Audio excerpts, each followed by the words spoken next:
All right. Hello, everyone, and welcome back to the Empowered Modern Witches Show. I'm here today with Mandi Em, who is a humorist, author, and chaotic wellness witch. She's the author of Witchcraft Therapy and Happy Witch, and she shares funny, approachable self-help guidance on her blog and social channels for healing for hot messes and resources for non-religious witches over at The Secular Witch. Thanks so much for being here, Mandi. Thank you so much for having me. It's such an honor. Yay, we always have the best conversations. So I know this is going to be so good. But before we get into our conversation today, I'm asking everyone this question, and I'd love to hear your answer. How do you think witchcraft can be a form of self-care and help you live your most magical life? So I think that, like, for me, as you know, I consider myself a wellness witch. So for me, it's kind of something that is so huge and so powerful. And I would love to see more people incorporate spiritual practices into their day to day, because I think it can be, the way I usually term it is like an escape hatch from life's bullshit, because the mundane realm, sometimes you look around and you're like, I don't know about this. And so I find that practicing witchcraft can be just such a great break from, the regular stresses. It also is a practice that really, that is really focused on things like mindset and shattering your limiting beliefs and trying to really kind of shift the energy that you bring to the world. And so I think that it is so immensely healing, so immensely powerful. And for me personally, and in my own practice, witchcraft and self-care are, two sides of the same, like it's the same thing essentially. Yeah, as you know, I totally agree. We're Yeah. so on the same page. I love how you talk about it as this escape hatch or this escapist thing. I feel like people usually talk about escapism in this kind of negative connotation. And I love the idea that like escape can be a really positive thing. It can. And I think like it's not just so much that, but like also when you think about the way that we're told the rules of life as we grow up, like this is how you're supposed to show up. This is how the world will respond to you. This is like how to fit in and all of these different things. And I find that the more, the deeper you can get when you practice shadow work and start doing rituals and trying to kind of really influence, your experience of daily life and the way that things are going to go for you, it's very empowering because it's like it's basically looking at these set of rules that we're given and having this idea that, wait a minute, this maybe isn't the end all be all and we have more power than we think. So I think that, when you practice witchcraft, it's like you move away from that mindset where life is happening to you. And it's more like, okay, this is happening. So what do I do to take this and channel it into something positive, or take this and learn something from it, or take this and like turn it to my favor? Because it's like, as a witch, you basically don't, if something's like, that's it for you, like that's all, whatever, it's like, no, I do not accept that. And I have the power to influence my experience of life and the way things go. Yeah, absolutely. Well, and I love that so much of witchcraft is about empowerment, right? That it's like taking our power back, saying that, life isn't happening to us, even though things might happen that are out of our control, we still get to choose so many pieces of our own embodiment and our own experience and our own reaction more than anything. Yeah, yeah, it's actually truly amazing. And like, that's why, witches know the power that comes with that. Yeah, totally. Well, so we had chatted a little bit before we decided to do this episode about what are we going to do an episode about, because we could talk about literally anything and everything. And we do. Yeah. So Mandi and I decided that we wanted to talk about, we're both really passionate about archetypes. So we're going to talk about archetypes today. So to kick us off for that, I want to hear from you. What in your life, in your practice, in your work, like how do you define the idea of archetypes and why is it powerful to work with them? Well, archetypes are basically those symbols and characters, and sometimes even just like a collection of ideas of what something embodies. That basically is kind of burnt into our collective subconscious as a species, right? So, I mean, if I were to say, warrior to you, or if I were to say mother, or, king, or something like that, typically most of us as human beings would have a very, we would be able to make a mental representation of what that character is, what qualities they embody, all of that sort of thing. So they're archetypes are really interesting because our attention to them and the fact that we all kind of interact with that, in our media, in the books we write, all of these different things, it's like we give them even bigger power. And I think that that's something that we can all kind of tap into and use as a form of coping, with life.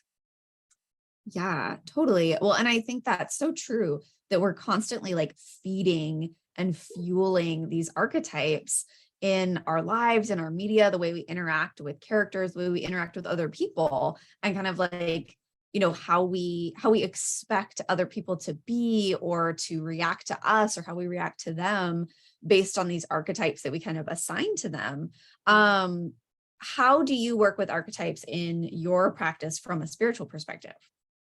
So me personally, I usually work with archetypes in the sense that I try and call upon the energy or the qualities that archetype embodies when I feel like I'm lacking that in myself and could use it as a boost. So for me, like, it sounds strange, but for me, the easiest way I could look at it is to call it like emotional cosplay, right? So if I feel like I'm going into a situation where I would like to be more confident. And like, to me, maybe I'm in a place where that doesn't feel super comfortable for me. So like, how do I am I going to channel my like inner Beyonce, or like, you know what I mean? It can be anything really, but basically the way that I use it is I try and think of a situation, because usually, as a lot of our work in our practices is tied to an event, right? So something, maybe you're going to a job interview, or like maybe you're going to see a relative that you struggle to hold boundaries with, or anything like that.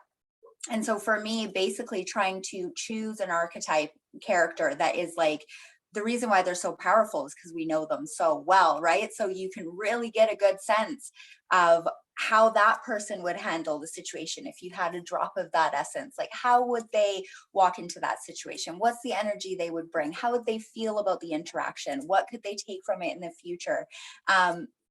So yeah, that's a lot of words for the question, but basically, yeah, for me, I use it as kind of trying to invoke certain qualities that I maybe feel are just outside of reach. Yeah, oh my gosh, so good. People are going to so resonate with the idea of emotional cosplay. Like, I love that. And it totally, like, I think it distills something that I haven't quite been able to put into words before. So I love that. And because I think archetypes is stepping into the shoes of this energy that I really feel exists inside of us. It's like we think it's outside of us. We think that confidence, or that power, or that intuition, or whatever that thing we feel we're lacking, we think that we have to go searching for it. But really, it's like, no, we just need to step into those shoes inside of ourselves and find it. And I think that it is kind of like this little hack to work with archetypes and say like, okay, this thing is in me, but I don't know how to find it, right? I don't know where it exists in me. So I'm going to focus on this archetype of like a queen, or I'm going to focus on this archetype of a crone, or whatever it is, to like step into that and be able to kind of like find it and seek it out inside of me. Yeah. And it's like, and it's funny too, because yes, it's always there, always accessible, always available to us. But like, ever since we're young, we kind of decide who we are. Other people tell us who we are. And we kind of get these like limitations, or we put this ceiling upon ourselves. And it can almost be like, when you work with an archetype or something like that, it can almost be a way to like, all of my magic is like trying to get away around my own fucking brain. But it's like almost a way to just sidestep your brain into thinking like, oh, okay, so we know how this character would handle it, and then we can get a picture of that. Whereas when it's like, this is how you can handle it, we're like, oh God, no, that doesn't fit in the box that I've been in. So it's kind of just a little way that we can kind of step into that. And the more you begin to work with that, the more you begin to step into those things. It's like fake it till you make it, because it becomes more ingrained because you've had so much practice, right? Yeah, absolutely. And I think that I think it is, that's so true. Like it is so much practice, right? Like even if it's just like sitting at your altar and thinking about this archetype or meditating on it, like you're practicing getting comfortable and familiar with how that archetype would handle this situation. And you're like pulling it out of the shadows from inside of yourself. One of the ways, like a big way that I work with archetypes is through astrology. And one of my favorite things about astrology is that, yes, we all have our sun and our moon and our rising and all of our planets. And yes, there are probably definitely some signs in your chart that you don't have any planets in, right? And it's like, oh, I don't have any Leo, or I don't have any, I don't have any Aquarius, right? But we actually all have all 12 signs in the chart, even if there's nothing there. Like we wouldn't be a complete person without all of them. And so I think it's a really, really cool way to work with archetypes, is to feel like, okay, this might not be a huge part of who I am, right? Like the rebel might not be a huge part of who I am, but there is still like this rebellious energy somewhere inside of me, like there is within everyone. And I think that working with archetypes in that way, whether it's the signs in your chart that you do have a lot of placements in, or working with those, like you were saying, where you don't have a lot of energy, and calling that in to help you in that area where you feel like you're lacking that energy, is so powerful and so much more grounded than, kind of the really abstract ways we kind of tend to think of astrology. Yeah, and it's really interesting, like when you're talking about astrology too, because so many of us feel like we contain multitudes, right? So I'm sure it's very common that most of us feel like we have a million personalities just duking it out in there. And so with something like that with astrology, it kind of gives a little quirky bit of explanation to that, like, oh, that was just my Leo Mars, or like that was just like what. So it's almost like you're giving shape and you're giving form to these different aspects of yourself, which is in a way a type of self-acceptance, right? So often we kind of look at ourselves and we take all these quirky things and we turn them into negatives or some way that we're not like measuring up. But when you look at it that way, especially with like something like that, where you have these clear, this is the signs, this is how it would behave here, here, and here, it becomes this way of just kind of gracefully giving yourself permission to be who you are. 100%. I think that's my favorite thing about being an astrologer and helping people understand their charts, is it gives us so much permission to just be who we are and to accept ourselves, and also to make changes that we want to make in like an intentional and healing way, instead of being like, oh, I could never be like this. Working with that sign, working with that archetype can help you channel something that you want to have, you want to express, or you want to have in your life. I don't know, it's just I find it so empowering. But I would love to hear how, on kind of like a tangible, practical level in your practice, like when you are inviting in an archetype and you are channeling that energy, like what does that look like in your practice? What are you actually doing? So typically for me, I do it in the context of bath magic. Usually I have done, some work outside of bath magic, but I just find personally that gets me in a zone where I can kind of visualize with more clarity, because there's less stimulation. My body is like being put at ease. And so it's not, I'm not having these like crazy physical reactions to what's going on around me. I have this deck. This is the archetype deck by Kim Kranz. It has so many amazing archetypes in here. It's got, there's like the selves, the places. So like even archetypal places such as the cave or the mountain or things like that. There's tools, there's transformations, I believe is the other one. There's just so many different things in here. And what I like to do is just take a card. I'll see if I can get one out to show, but what I usually do is try and fill the bath with something. I just did like a class on this, so I feel like having deja vu talking about this again. But basically, what happens is I, pick some sort of recipe or something that will work in the bath, depending on the archetype. So you can pick different herbs or whatever. For example, if you're trying to call upon the warrior, you might pick herbs that are associated with strength, or courage or protection. And then basically, I just try and find an archetype card put it somewhere that I can see. That's interesting. The queen just popped up. That's timely. So basically just take the card. I try and prop it up. I have these like LED candles because I'm a fire hazard. So I put those usually in the bathroom, and I try and prop it up somewhere that I can see it. And then basically beforehand, what you want to do is when you pick your archetype, and it's really worth taking the time to do this step where you pick your archetype and you think of the situation you have and the archetype you're choosing and why. Because then if you get a really good crystal clear list of the qualities you're wanting to embody, your magic's going to be more powerful and it's going to work.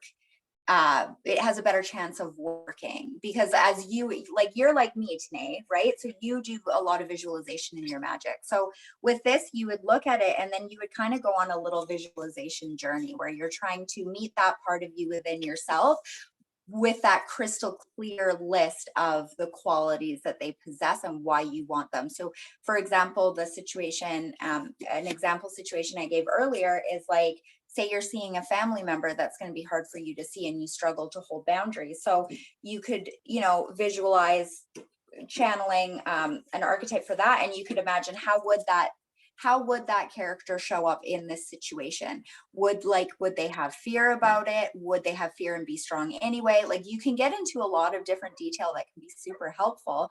And then you just imagine yourself dealing with things the way that you want it to go, and with those different qualities that you're using.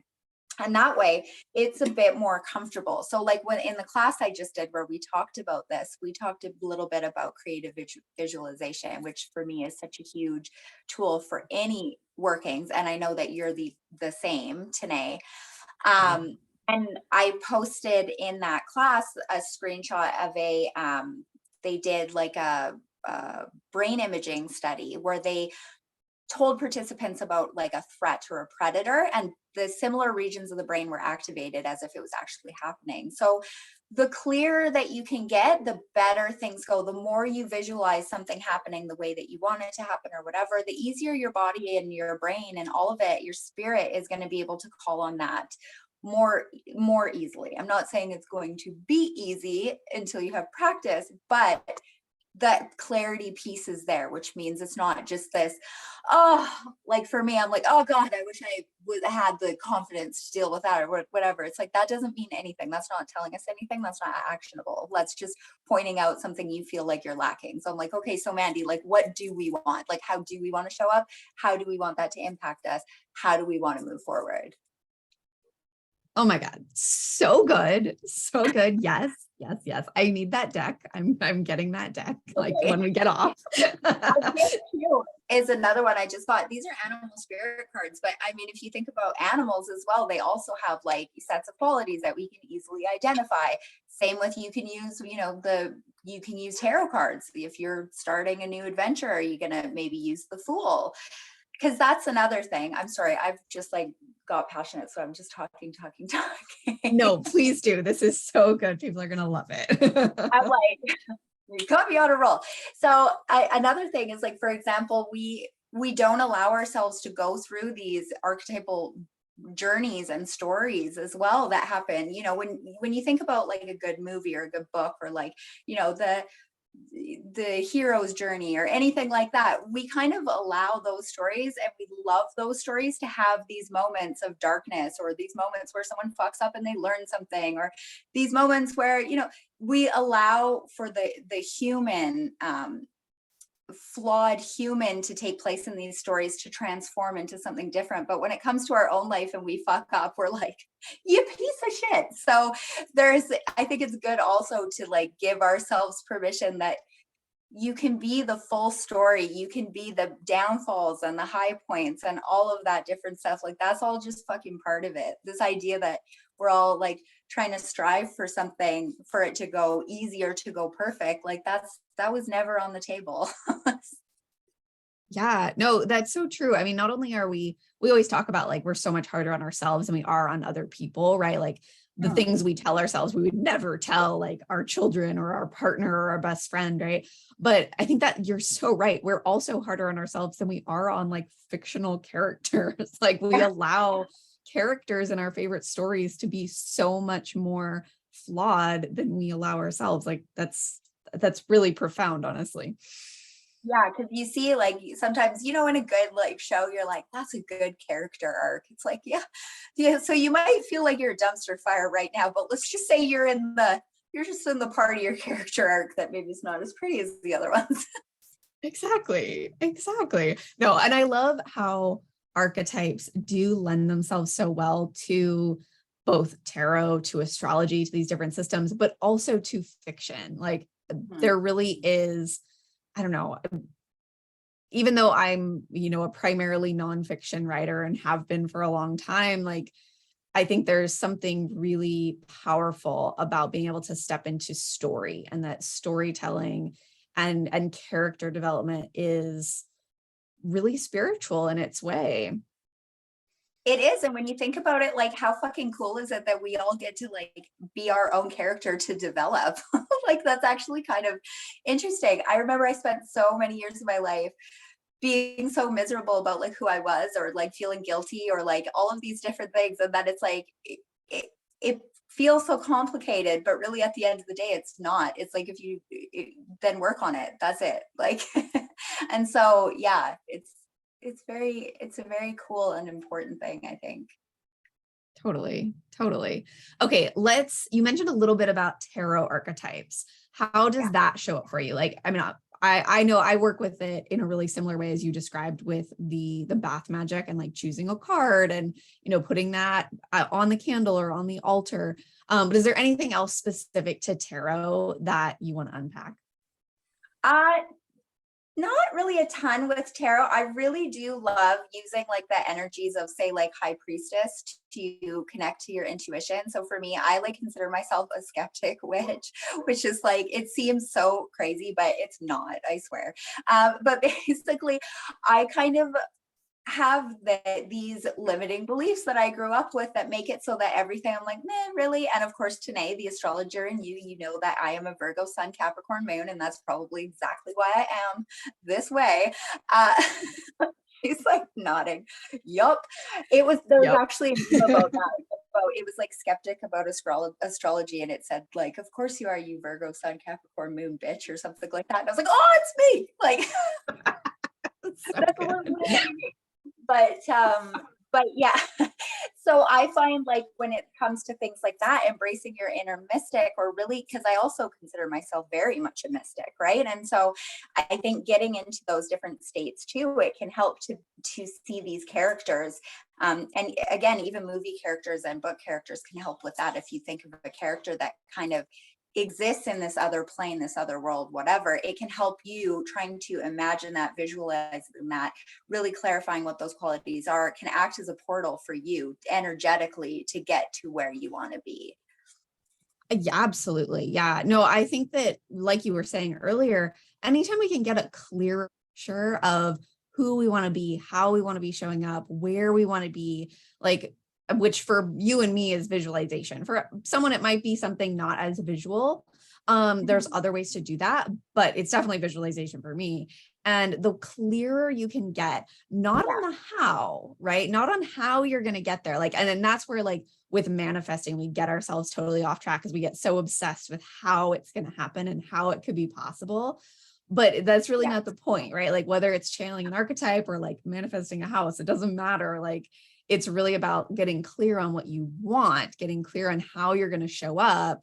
And then the rest of it is just up to however it's going to fall, Yeah, and not even just what you want. Like I try and lean right into how I'm wanting to feel, because usually it's not so much about the thing, right? Like it's I want to feel, I want to feel connected or accepted, or like, all these different things that we want. So because I think also too, like I genuinely believe in this, like what you want or something better can come, right? So if you really lean into the feeling or the qualities or all those different things, you want to lean into the shift that you're hoping that thing will bring you, whether it be the house or the this or the that. Basically just trying to lean into how that makes you feel then opens you up to not just this thing, like maybe you can get to that feeling some other way that you never imagined. And for most of us that have had successful manifestations and things like that, we know that that's exactly how it works. Like we think like I want this, so I really want this, like these circumstances to happen for me to go from here to there. But the way that it actually works is you open yourself up to that and you try and get yourself into the frequency of that. And then all of a sudden you can be going all around the block and end up somewhere that you didn't even know that you wanted to be. But you're like, that's exactly, I jumped that part, right? So it's really very interesting and it's very exciting. It's very exciting. It is. Well, and I mean, I definitely have so many examples of that where Yeah. it's like, I'm manifesting this very specific thing and it happened, but not where I thought I was going, over and over and over again. Yeah. And I did learn eventually as I got older that I need to be careful about what I say what I Yeah. say repeatedly. It's the things I repeat, the things where I'm like, oh, I really wish that it would go this way. I really wish, something would happen by this date. You Yes. don't know how you're gonna get there. You better get more clear. Yeah. But yeah, I think it also goes along with what you were saying about this like character arc, right? That like we think we're gonna take these perfect steps and we think we're going to, get there in this really perfect, precise way. But like that's not a good story, right? And the universe is writing a good story for us, whether we like it or not. Absolutely. And that they've got this view up here. They understand there's chaos, there's all of it. Whereas we can see it happening this way and we don't quite know about anything else. So it's very interesting and it's very beautiful to be open to possibilities. Like, my God, there were times in my life I would never have imagined that I'm here. And every day there's this like really gross, toxic part of me that comes out and is like, okay, so when's it going to end? And I'm like, no, like just because you thought that was going to be the way things were forever doesn't mean that gets to be the way things are from now. So you kind of always have to have this like expansive attitude towards like, meh, whatever's going to happen is going to happen. So let's Yeah. hope it's really funny. Like, Yeah, it's true. Let's hope there a good story comes out of however it's yeah. gonna go. Yeah. I Well, can't and wait I to think grow more. yeah, exactly. Whatever lesson that I have to learn next. Yeah, absolutely. Well, and I think, I don't know, to circle back to archetypes, I think that archetypes can be so supportive in that, right? That like another of my favorite things about astrology, and I feel like this is also true of like the Fool's Journey and tarot and in lots of other spaces, is not only do they give us permission to, be who we are, they give us permission to be where we are in the story, right? That like the planets are constantly moving. There's always the next card in the tarot deck, right? Like that nothing is ever static. Nothing is ever unchanging. It's always expanding. It's always moving on. It's always moving forward. And it might circle back. You Yeah. might go all the way through the deck and come back to the tower, right? You might go all the way through and come back to that retrograde, but like, Yeah. it's not here forever. Nothing is here forever. Yeah. And Wheel of Fortune is like on the topic of tarot is a great one for that too. And just recognizing that no matter what's happening, just appreciate it, get through it, and it will change, shift, evolved over time. Like, even if things aren't perfect down the line, they'll be different. That's just the way things have to be. So Yeah. yeah. There's so much like acceptance and permission and like flow and surrender that goes along with all of these tools. Yes, absolutely. Yeah. Oh my gosh. So I mean, out of curiosity, because I also love the High Priestess is also my tarot card that I always have tarot artwork of. What are some of your favorite archetypes that you find you kind of go back to again and again that you always work with? I do mother a lot just because I am a mother, and sometimes I don't feel like I'm embodying the type of mother that I would like to be. And as we know, most of these archetypes have, a light and a shadow side, just as we do. But sometimes I like to call upon the energy of the mother, just, even just for self-nurturing. But I like to as well, just to try and do a little mental exploration of the type of mom how I would like to show up. Like, what are the qualities of the mother archetype that are special or important to me? I love High Priestess. I really do love working with the High Priestess. With that, usually I do like a candle ritual and then try and do a sort of meditation journey to meet my inner high priestess. Like I try and shift it, but I do the same thing with the card propped up just as like a visual prompt, just because then it's engaging your brain on even a different level than just, you know, the thinking and the meditating and this and that. Like it's right there and it feels like there's an energetic pull. When you're doing that, I like to do that with like an actual candle, even though I am a high fire hazard, I get to do candles sometimes. but but so I like doing high priestess, but there's lots in this archetype deck. There's really pretty much anything for everything. I did one recently, I used the creator energy, and that was a really powerful one for me because it was basically just trying to align with this energy of like what you create just wants to be created. Like that's just the end of it. Like you don't have to get attached to it. It's like it doesn't have to be, it no longer has to be a part of yourself. It's out there, it's in the world, and you're just the channel for it. And so it can be helpful if you are a creator or writer or painter, anybody that creates things. It can be really helpful to get out of your head in that way where you don't feel this attachment to like, are people going to like it or whatever? It's like, are you worried about people liking it, or are you trying to be a channel for something to be born, right? So I find working with energies like that too can help me just keep perspective about things, because I do tend to get like very up in my head about stuff. So it really depends on like, it depends on the circumstances for sure. But yeah, like mother, high priestess. And yeah, just recently, that was my first time using the creator. And I was like, this is going to be, because I felt like I got answers. Like I did this kind of, I was like in the bath and I was kind of doing this visualization journey, but then I felt like I got these auditory answers to some things that had been weighing on me. And I was like, whoa. So that was beautiful. And I think it was because I don't know if it's because I was able to hear my own intuition, my own guidance, or if it was just because by using that archetype, I got opened up to, you know, more wisdom than this limiting my small human inside me that's just trying to be like, no, it's okay. Just stay where you are, where it's comfortable and safe. Yeah, totally. No, I love that collection of archetypes. That reminded me, I do have a deck that I actually work with all the time, but I just didn't really think of it as archetypes, but it totally is. Yeah. The Threads of Fate deck, it's my absolute favorite. It's the one that like I use in my morning rituals, and the cards are so beautiful. And there's a section of the deck that are all archetypes, and there's a creatrix one, and it is one of my favorite cards. And it's one I always pull when I'm in that space of like, you know, how do I serve? Like, are people gonna like this? Is this what I need to be doing? Like when you get in that loop, like that's always the card that I pull when I'm in that space. And I think that's a powerful way to work with archetypes too, is if you have, whether you're working with a tarot deck or one of these oracle decks that has archetypes in it, like working with the card that you pull sometimes can be really powerful too. And that's something that I've done many times is, you know, pull the card and be like, okay, yes, I need to embody this energy. I need to show up in this way.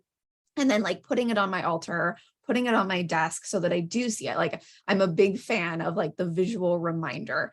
You know, I would not survive without a lot of to-do lists. I would just like, I don't know what I would find myself doing, but it wouldn't be whatever I needed to be doing. And so I'm a big fan of like, I need checklists. I need things to remind me of what I'm supposed to be doing and thinking about, and how I want to be showing up. And so, you know, having the card, whether it's like a tarot card or one of the archetype cards on my altar, on my desk, and just circling back to it, you know, every time you see it, it just kind of triggers that, okay, yes, that's how I want to be. That's how I want to be showing up. That's how I want to be right now. Even just that, like, that's one of my favorite ways to work with crystals too, is just for the visual reminder of like, yes, I have rose quartz on my desk because I want to be a nice person. Yeah. And I picked the one that wasn't big enough to really do some damage if I threw it at a motherfucker. Like, so true. So true. Oh, I forgot. Am I allowed to swear on here? Oh my God, you're so fine. You're Right. so fine. Excellent. God. Well, this has been so good. I know there's like so many good nuggets in here, so people should listen to this several times because this was such a good conversation.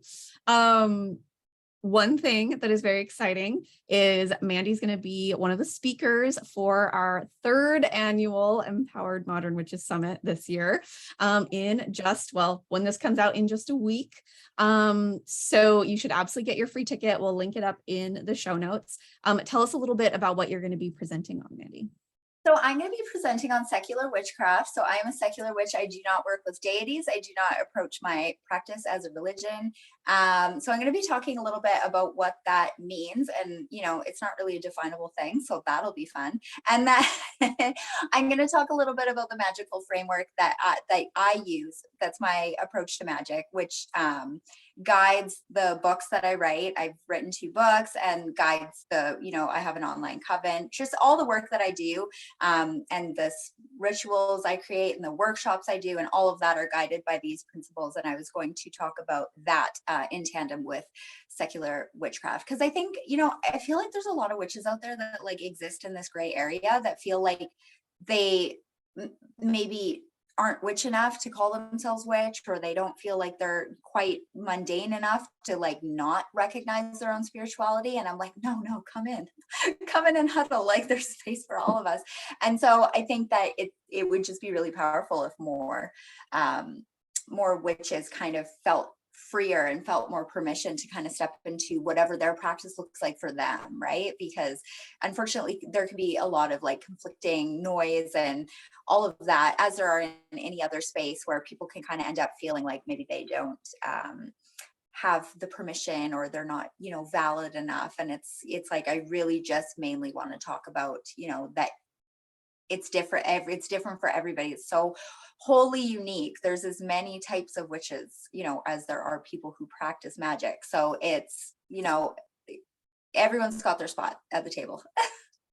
Yes, absolutely. That's always my favorite line that I feel like I say on a broken record is, there are as many types of witches as there are witches. Yeah. It's so true. Yeah, no, the presentation is going to be so good. I feel like it's a really cool, really different perspective, definitely than the way I teach, but I think than the way a lot of our speakers are going to be teaching. So yeah, I'm really excited. Thank you so much. And yeah, thanks for having me. And I can't wait for the summit. Yay, yeah. Okay. So definitely grab your free ticket for the summit. To catch Mandi's presentation, we're going to have live lectures and live panel discussions. We're going to have video releases. It's going to be amazing. It's totally free to attend. It's September 19th to 23rd, 2022. So if you're listening to this in the future, sorry, but you know, it's happening next week. And you can also get an all access pass. So the pass they're available on a sliding scale. They start at $77. And your pass gets you lifetime access to the replays. So you'll have Mandi's presentation and all of the presentations and panels forever and ever. And you get over $1,000 in bonuses. So what is your bonus, Mandi, that's in the bundle? Coven. So it's 2 months of Coven membership again. Yes, so good. So you'll get to join Mandi's Coven for 2 months for free, included in your package or in your pass. And we just did a workshop in your coven, and it was so much fun. So really great stuff, great resources in there. Tell people where they can find you. So you guys can find me at Healing for Hot Messes on Instagram. And I'm on Facebook at Mandi Em Writer. And then the other platforms, I don't know, I don't fuck with them much, so I won't bother. But my website is healingforhotmesses.com, and that's where you can find my coven, my workshops, my classes. I just did a couple bath magic classes where we did cover things like archetype bathing. So fun, so exciting. So if you don't mind, you know, swear words and a lot of run-on sentences, then I'm your girl. Yes, definitely go check out Mandi's website. Join us for the summit. And thank you so much, Mandi. This was such a great conversation. Thanks for having me tonight. Have a good night.